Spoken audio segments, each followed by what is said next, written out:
Nah, jadi profil komunitas sasaran kami adalah teman-teman mahasiswa difabel yang merantau dan menetap di kos Wisma Tiban Putra yang terletak di Dusun Ngentak Sapen, Catur Tunggal, Depok, Sleman. Kos ini terletak tepat di timur gedung multipurpose UIN Sunan Kalijaga, Yogyakarta. Akses jalan menuju tempat ini sulit untuk dilalui kendaraan karena kondisi jalan yang terjal dan sempit. Untuk mayoritas bangunan yang ada di sekitar sini adalah bangunan rumah-rumah warga dan bangunan kos-kosan yang berisikan mayoritas mahasiswa perantauan yang berkuliah di UIN Sunan Kalijaga. Nah, jadi jumlah komunitas sasarannya sendiri kami bisa mendapatkan 4 orang dari teman-teman mahasiswa difabel UIN Sunan Kalijaga, Yogyakarta yang memang bertempat tinggal saat ini di kos Wisma Tiban Putra yang umurnya bervariasi mulai dari umur 18 tahun hingga 23 tahun. Nah, untuk nama-nama dari teman-teman komunitasnya itu, Mas Ivan, Mas Nabil, Mas Nugroho, dan Mas Gilang.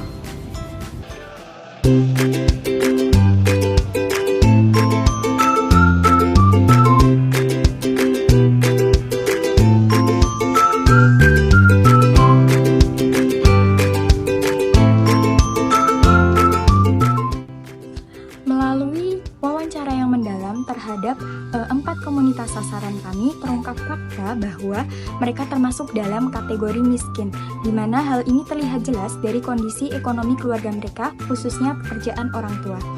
Mayoritas orang tua mereka memiliki profesi dengan penghasilan rendah atau kecil. Nah, sebagai contoh adalah Mas Ivan. Beliau menceritakan bahwa orang tuanya adalah seorang pedagang di pasar, di mana penghasilannya tidak stabil. Kemudian yang kedua adalah Mas Nabil, di mana orang tuanya adalah seorang buruh pabrik dan ibunya seorang ibu rumah tangga. Yang ketiga adalah Mas Nugroho, yang orang tuanya adalah seorang guru honorer. Dan yang terakhir adalah Mas Gilang, yang orang tuanya adalah seorang perangkat desa yang hanya memiliki gaji 2 juta dalam sebulan.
Selanjutnya, setelah dekat dengan sahabat netra, kami berfokus pada akar permasalahan yang mereka hadapi.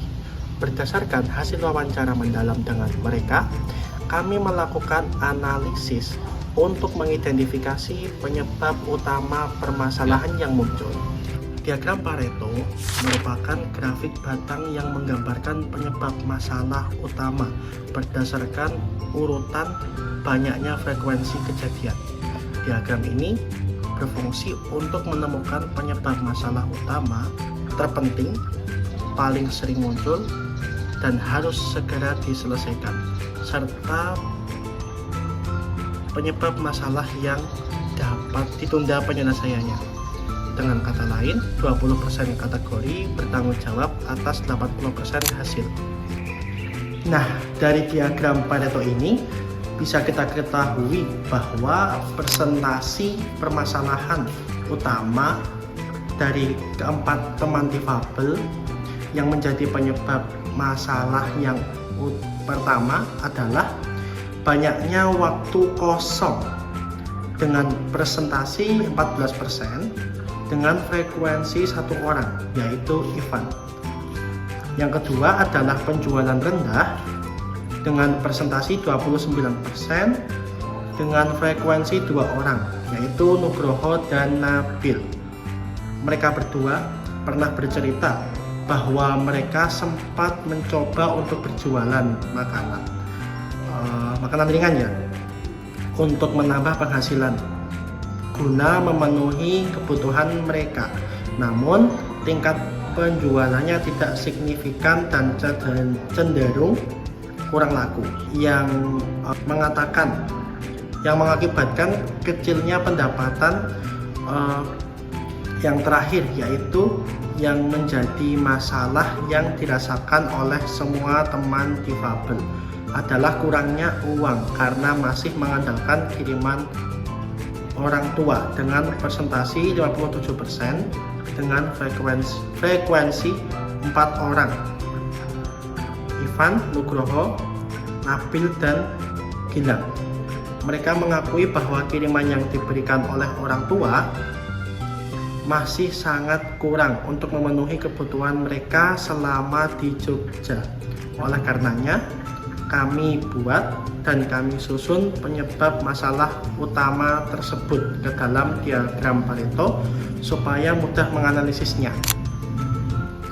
Dari hasil diagram Pareto tadi, kami menemukan 2 penyebab masalah utama yang telah kami uraikan dalam pohon masalah berikutnya. Adapun masalah utama dari komunitas sasaran kami adalah produktivitas rendah.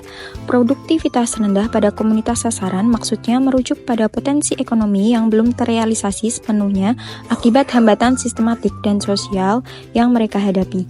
Jika dikaitkan pada pohon masalah, maka mayoritas hambatan disebabkan karena ketergantungan ekonomi pada orang tua serta penjualan rendah dari usaha yang telah dijalankan sebelumnya, di mana rendahnya penjualan ini juga disebabkan karena kurangnya inovasi produk sehingga sepi peminatnya. Oleh karena itu, usaha kolektif dalam berjualan tadi belum bisa maksimal dan menjadi terhenti. Kemudian, akibat dari produktivitas rendah ini menjadikan pendapatan komunitas sasaran kami menurun, sehingga tidak bisa memenuhi kebutuhan sehari-hari yang akhirnya berimbas pada kesejahteraan mereka. Dari pohon masalah yang telah kami analisis tadi, selanjutnya kami dapat menyusun pohon tujuan berdasarkan pemetaan modal komunitas sasaran sebagai berikut. Berikut merupakan pohon tujuan yang telah dianalisis berdasarkan pohon masalah dan pemetaan sosial sebelumnya, di mana output keluar dalam bentuk kegiatan berupa penyadaran, pengkapasitasan, pendayaan. Penyadaran dilakukan dengan memberikan pemahaman terkait produk bakwan dengan memanfaatkan bahan baku yang ada di sekitar komunitas sasaran berupa kangkung sebagai inovasi. Pemetaan modal Komsas. Yang pertama, modal manusia, yaitu kemampuan yang dimiliki untuk bertahan hidup teman-teman difabel netra yang memiliki keterampilan dalam membuat gorengan bakwan dan berdagang. Yang kedua, modal lingkungan, sesuatu yang banyak ditemukan pada lingkungan sekitar. Air melimpah, terdapat tanah pekarangan yang cocok untuk ditanami sayur-sayuran, sehingga banyak KWT di Kelurahan Catur Tunggal. Yang ketiga, modal fisik, adanya ruang serbaguna di Wisma Tiban Putra yang bisa dimanfaatkan sebagai tempat produksi, tempat tinggal komunitas sasaran untuk diakses dan strategis.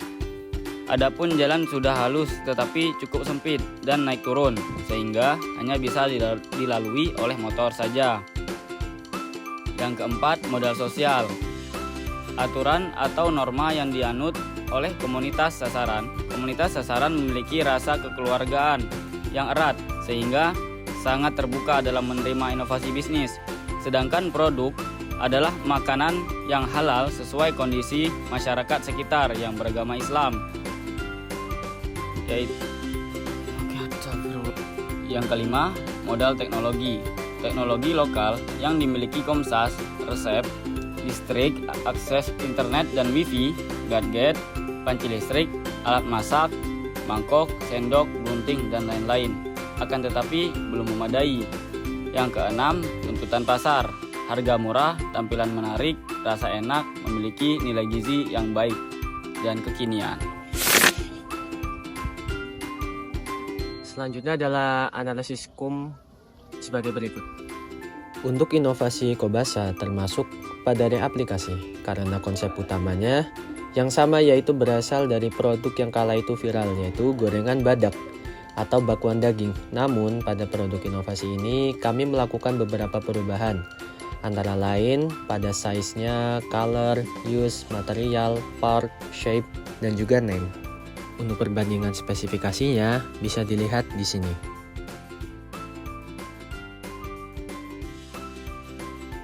Dengan begitu kita mengetahui apa perubahan dari produk yang menjadi referensi dan produk inovasi yang kami buat melalui teknik SCUM.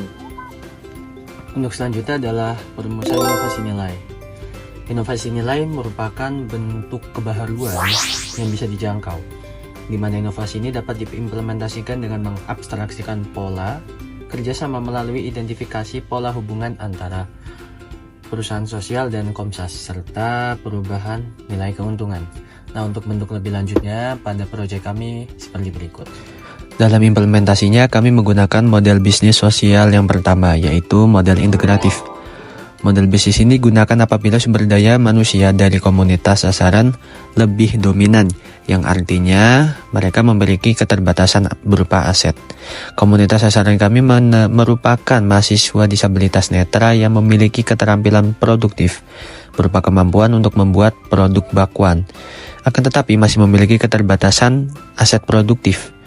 Nah, adapun tujuan dari model bisnis sosial tipe pertama adalah menempatkan atau mendayagunakan komunitas sasaran sebagai bagian dari perusahaan atau lebih tepatnya karyawan perusahaan.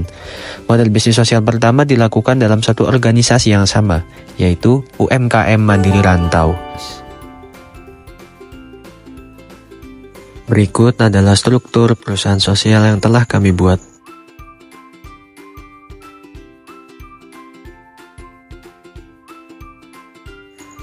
Selanjutnya ada timeline yang telah kami kerjakan dan telah kami buat.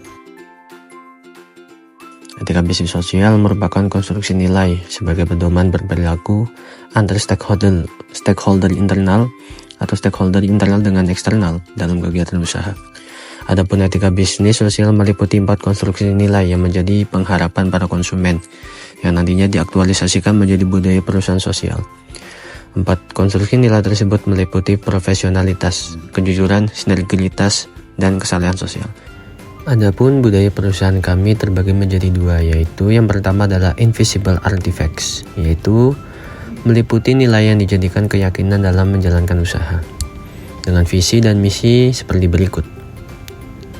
Selanjutnya mengenai kredo.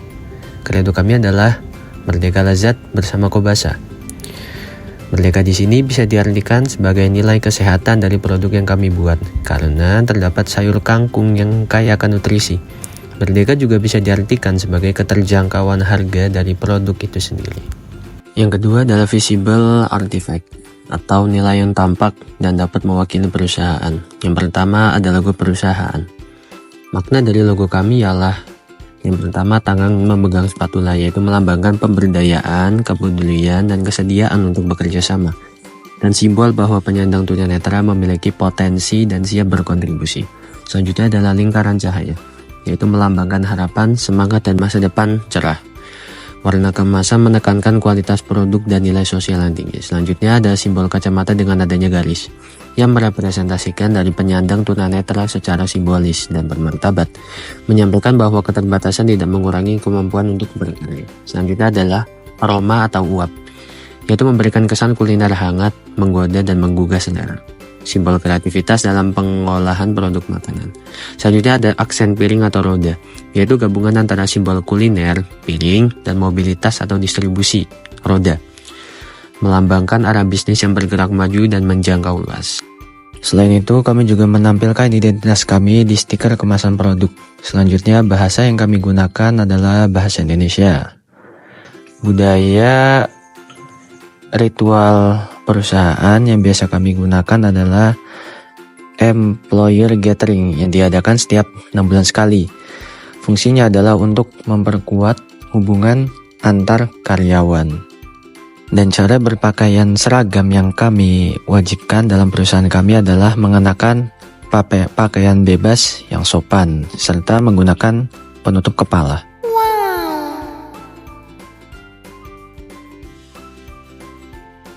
Selanjutnya adalah manajemen resiko. Manajemen resiko merupakan suatu usaha menangani resiko yang mungkin saja muncul dalam kegiatan usaha atau bisnis. Artinya, mengubah sesuatu yang tidak terukur menjadi terukur. Apabila manajemen resiko dilakukan dengan baik, tentu akan menguntungkan bagi perusahaan. Nah, adapun jenis resiko yang mungkin terjadi pada proyek ini sebagai berikut. Yang pertama adalah resiko murni. Resiko murni yang diakibatkan karena hilang atau rusaknya suatu aset produksi dapat dilihat dalam tabel seperti berikut. Nah, keterangannya dari tabel di atas dapat kita simpulkan bahwa total kerugian ditangguhkan dalam satu kali produksi dalam 1 bulan sebanyak Rp263.000. Yang kedua adalah produk tidak layak konsumsi atau basi. Yang ketiga adalah resiko kecelakaan kerja bagi karyawan atau pekerja, yang bisa mungkin saja disebabkan oleh terluka karena benda tajam seperti pisau, karena ketidakhati-hatian, ataupun terkena percikan minyak. Selanjutnya adalah resiko bencana alam, yaitu seperti gempa bumi. Dari resiko murni kita beralih kepada resiko spekulatif, yaitu resiko kenaikan bahan baku produksi minyak sebesar Rp1.000. Hal ini berimbas pada profit margin yang didapatkan akan mengalami penurunan. Jika pada awalnya keuntungan Kobasa adalah Rp3.105 per porsi, itu akan membuat penurunan menjadi Rp2.624.000 per porsi. Dengan demikian, maka akan berimbas kepada komunitas sasaran, di mana upah yang mereka dapatkan juga akan mengalami penurunan. Untuk mencegah resiko-resiko tersebut terjadi, kami juga melakukan mitigasi resiko dengan upaya-upaya sebagai berikut. Yang pertama adalah pencegahan resiko murni, yaitu hilang atau rusak aset produksi dengan cara apabila rusak dan hilangnya aset produksi yang disebabkan karena keteledoran dan ketidakhati-hatian bekerja, maka penggantian aset produksi dilakukan oleh yang bersangkutan. Yang kedua adalah produk yang basi. Karena produk kami merupakan olahan pangan yang harus segera dikonsumsi, maka dalam sementara waktu ini kami hanya memproduksi bakwan secara pre-order. Selanjutnya, mitigasi resiko dari kecelakaan kerja.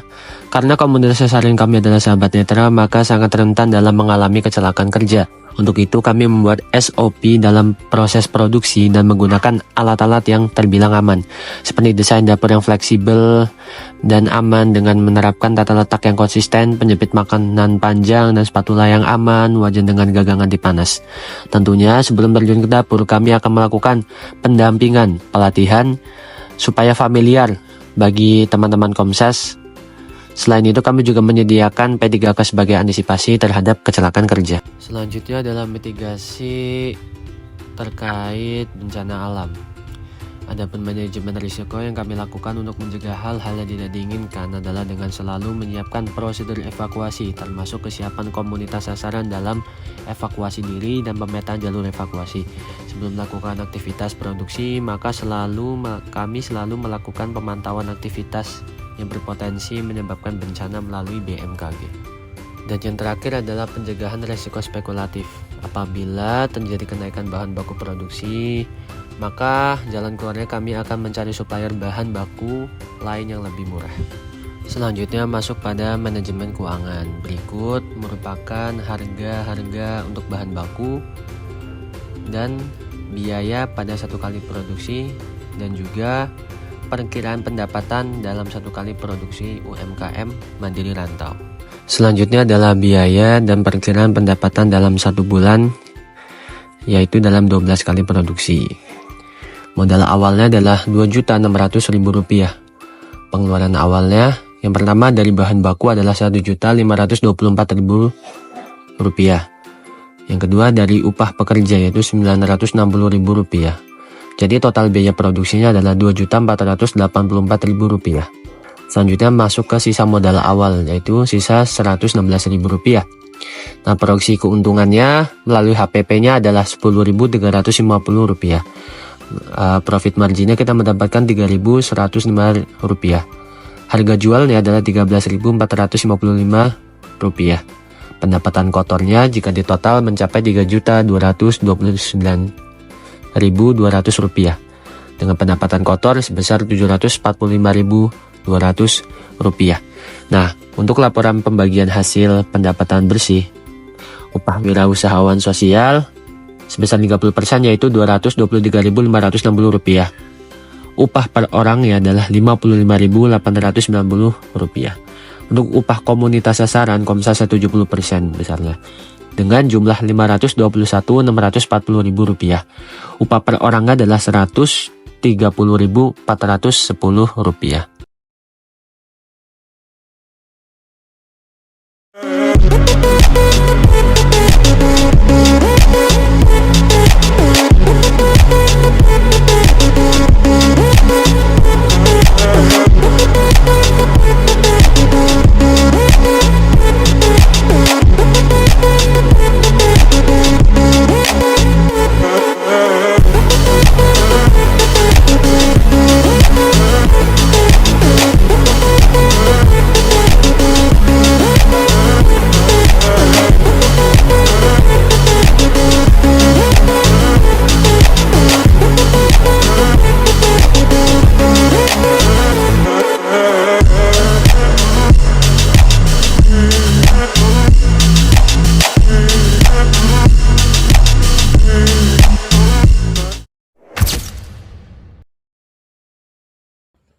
Karena makanannya udah jadi, mari kita minta review sama orang lain. Let's go.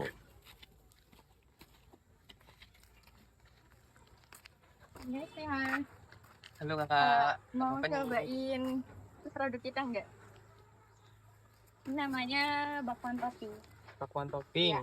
Ada apa dengan bakwan topping? Dengan ada banyak topping nggak di dalamnya. Terus ada kita juga pakai kangkung loh. Dari kangkung?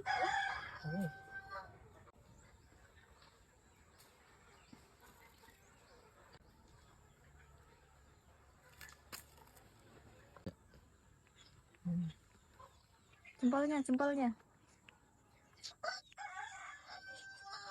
Ya.